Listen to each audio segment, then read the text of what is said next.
ওই, কি করছো এখন? এই তো বসে বসে বিড়ি টানছি। এত কম দামি জিনিস খেতে নেই, দামি জিনিস খাবে। টাকা নেই দামি জিনিস খাওয়ার।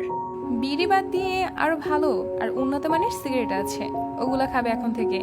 তোমার বাবা যদি টাকা দেয় তাহলে খাবো। আমার বাবা সিগারেট কিনতে তোমাকে টাকা দেবে কেন? আর শোনো, আমার বাবা কোনোদিনও সিগারেট খায় না। কেন দিবে না টাকা? ওনার একমাত্র জামাই আমি, আর সবকিছুই তো আমার। আমি তোমাকে বিয়ে করলে তো সব পাবে, তার আগে তো আর পাবে না। বিয়ে তো আমাকে করবেই, আর তাহলেই তিনি তার জামাইকে সিগারেট কিনতে অবশ্যই টাকা দিবে। আমি তোমাকে বিয়ে করব না। কেন, নতুন কাউকে পেয়েছো নাকি?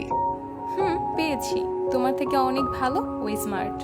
তাহলে আমার আর সিগারেট খাওয়া হলো না। এখন সারা জীবন কম দামের বিড়ি খেয়ে চলতে হবে। আচ্ছা, তাহলে রাখি। তুমি তোমার ওই নতুন স্মার্ট ছেলেকে নিয়ে সুখী হও। না না, ফোনটা কাটবে না। Likey